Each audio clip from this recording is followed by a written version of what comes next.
Thanks for tuning in to another episode of Alex's Sports Talk Show. You are on the ASTN, Alex's Sports Talk Show Network, and welcome back. As I said, you might notice the scenery behind me is a little different than usual. That is because I am in Montana right now on a training trip, but that does not mean that I cannot still make videos. So I am going to be making more videos, and here's what we're going to be talking about today. The NBA Finals preview and kind of, the different matchups between Toronto and the Golden State Warriors. Congrats to Toronto for winning the Eastern Conference and taking down the number one and best team in the NBA, the Milwaukee Bucks. Congrats to Kawhi and company. Okay, let's get right into, these matchups and kind of looking at these two teams. Did you know, in the regular season, Toronto is 2-0. Yes, 2-0 against the Warriors. And when they played in Oracle and they won, they did not have Kawhi, and Kyle Lowry balled out for them. So that's kind of a good sign already. Your best player's not playing and you're already defeating the best team in the NBA. Sure, Steph and Clay, had off nights that night and KD kind of took over, but this is not the regular season anymore. These are the finals. These are the playoffs. People show out and they put all of their strength and effort into these because, what's on the line? Oh, chips is on the line. And how do you get acknowledged in the NBA? By winning championships. So these athletes, this is literally what they work for the whole season and all their lives, is to get to this moment and to, hopefully win that.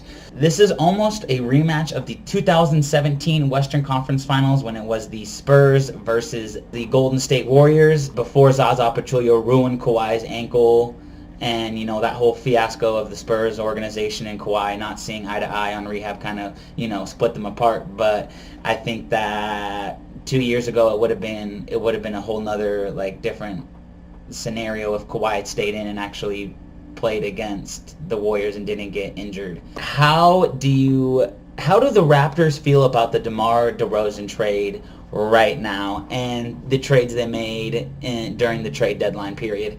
I think that they ultimately feel excited. It was one of the best moves this probably franchise ever made, and they won because they've reached the finals. It's literally in the past 3 or 4 years. They have a proven winner in Kawhi Leonard, who has that Finals MVP and championship already under his belt. And something else, there's no LeBron in the East. LeBronto is not here because where's LeBron? Oh yeah, that's right. He's in LA working hard. Go check his Instagram story, see how hard he's been working. You know that when that dude has got a do-rag on, he's shirtless and wearing a chain in the gym. Woo-hoo! Y'all be looking for some trouble. They ultimately won. You look at all these different factors, and DeMar doesn't really show up in the playoffs when he was in Toronto. So I think that with Kawhi, they've gone through some tough series and they won, and now they're in the finals. It's the first time they've ever been in the finals. So that's going to be awesome for them. Next, can the secondary guys contribute to keep the game close with the Warriors?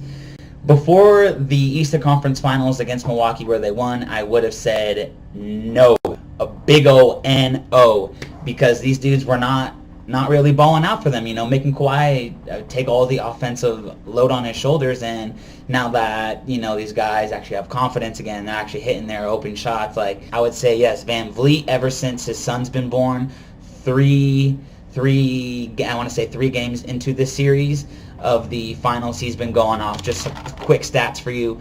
Van Vliet shooting lights out. He's shooting 82% from the three, averaging 16 points per game instead of his 4 he was averaging before. And I was doing some research. He shot the first 3 or 4 games. He shot 0 for 2, 1 of 1, 1 of 8, 3 of 11 or something like that. And this dude has been shooting lights out, and that's why Van Vliet was been getting the minutes late in the games instead of Danny Green, because Van Vliet is actually hitting his shots and contributing to the team. This past series, Kyle Lowry, the best he's ever played in the playoffs ever.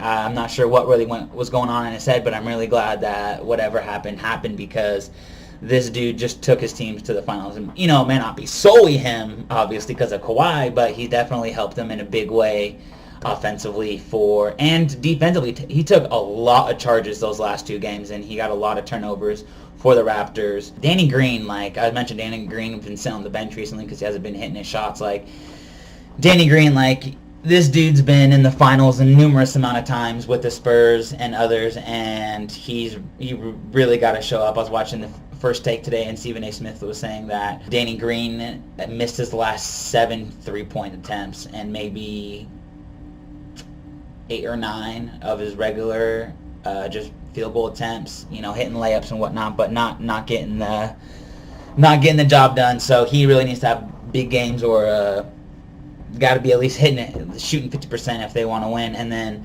something with these secondary guys, the bigs. Yes, the bigs have been playing very, very well. You have Marc Gasol, Serge Ibaka, and Pascal Siakam. Siakam is actually getting more confident now in his shots, and he's actually willing to take more shots.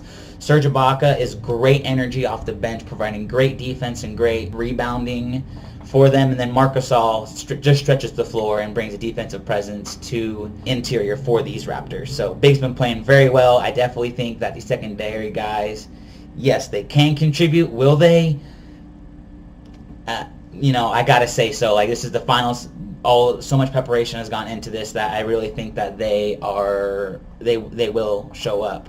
Moving to Toronto still, is the Drake curse real? We all know that Drake has been creating a lot of hubbub on the sidelines, trying to just get into these minds of these athletes and coaches, and I think it is.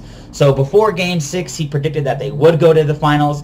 Usually when Drake picks teams to win, they lose in a horrific fashion. This time he was right, and so I definitely think that the Drake curse is real for any other team except for the Raptors, the one that he's actually a part of. Surprised it didn't happen this time. I'm actually glad, because this is going to be a really interesting finals matchup. Very defensive-minded team versus the Warriors, who are very offensive-minded, but still defense is still a presence in their team. Who should the Warriors look to shut down? I'll give you 3 names, or at least slow down. You have Kawhi, obviously. This dude is getting all the buckets for the Raptors. Pascal Siakam, also another offensive-minded player who has been really showing out and putting in the work for the Raptors. And then surprisingly, Kyle Lowry. Kyle Lowry, I think, is really gonna show up for these finals and really kind of, be like, hey, you guys have doubted me for so many years, but I'm gonna stick it to you guys, and I'm gonna ball out for my team and my teammates. Look for Kawhi to be matched up against Klay Thompson, Andre Iguodala, and Draymond Green. For the smaller lineups, don't look for Draymond Green to be matched up against him, because you'd have to be guarding the 5 and Kawhi plays the 3. I think Draymond Green's going to be more focused on Pascal Siakam and Serge Ibaka when he checks into the game, just because they need to not let these secondary guys beat them. If they're going to lose, it's got to be just Kawhi. Kawhi's got to drop like 55 points or something like that, I think, is what the Warriors' mindset has to be. And then on Marc Gasol, look for Andrew Bogut, Kevin Looney, or Draymond Green to be marked up on Gasol.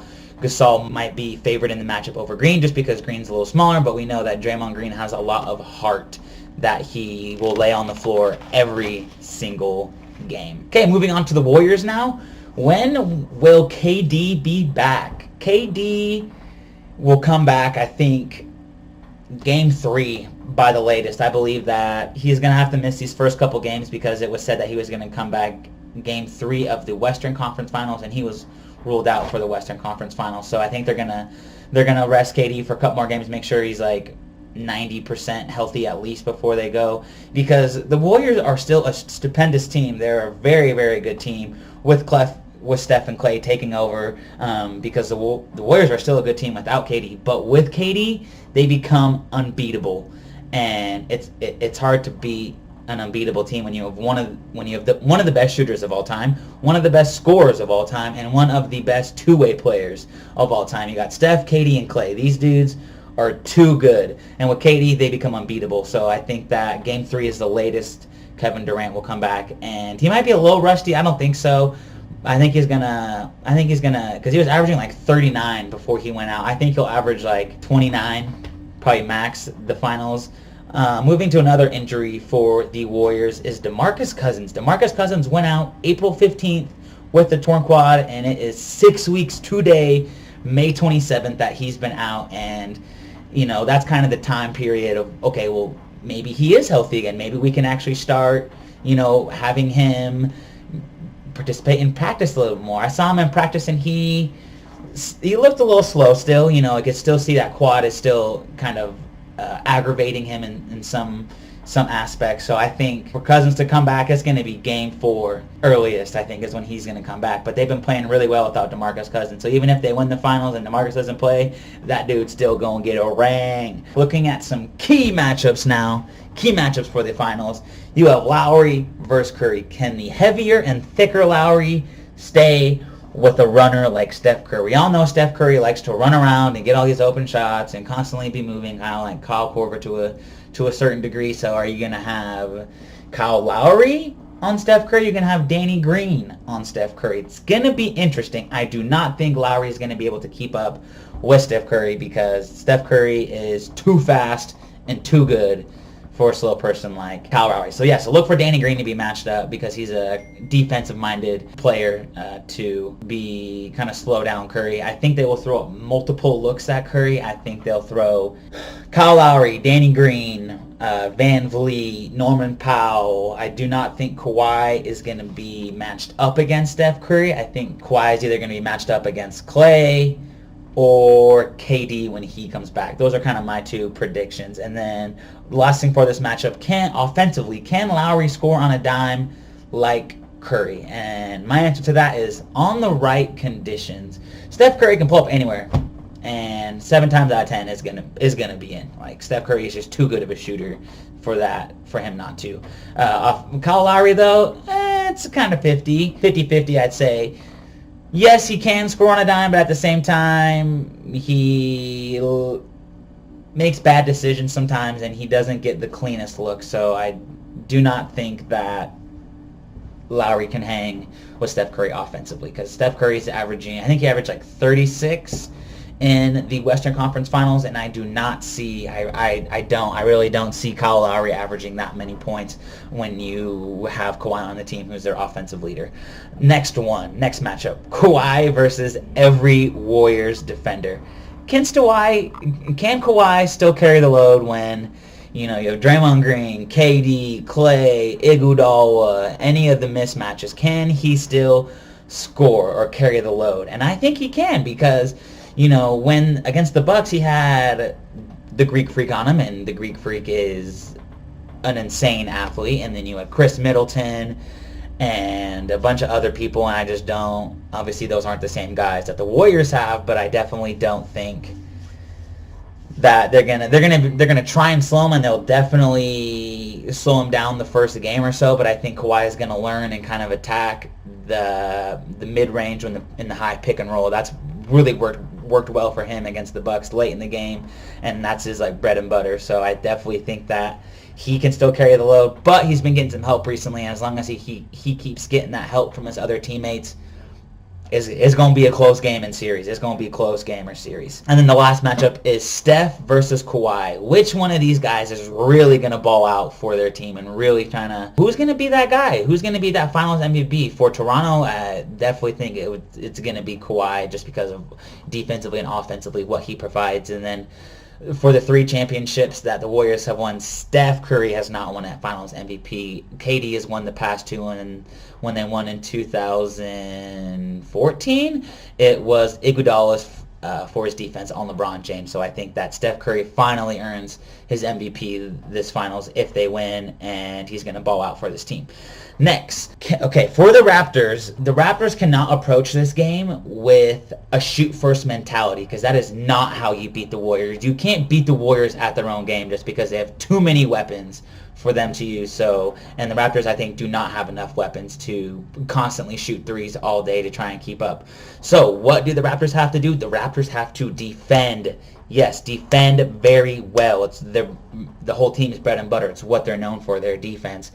They're not going to, like I said, they're not going to win the Finals by outscoring them. They've got to contest shots. They've got to block shots. Get a hand in the face, tip the ball, do something, because if they defend great and have them miss shots, then that's going to open the door up for so many things. Great defense leads to great offense. Now my prediction for these finals. I think the Raptors will definitely compete in these finals, but I think they're going to lose to the Warriors. Golden State Warriors have too much firepower for the Raptors to handle, and I think that Warriors 5. Call it, lock it in. Beep. Warriors in 5 games. Toronto's lucky, maybe 6 games. I do not see this game going to a Game 7. If it does, that'd be awesome because there'd be more basketball to watch, and it would really, it would be a nail biter. But I don't think it's going to be. I think that Golden State three-peats, and they are going to win it in 5, 6 if they're lucky. So that's what I got all for you today. Please drop a comment, smash that like button, smash that subscribe button. Love to hear what you guys have for me. Thanks for tuning in again. I'm out of here. Peace.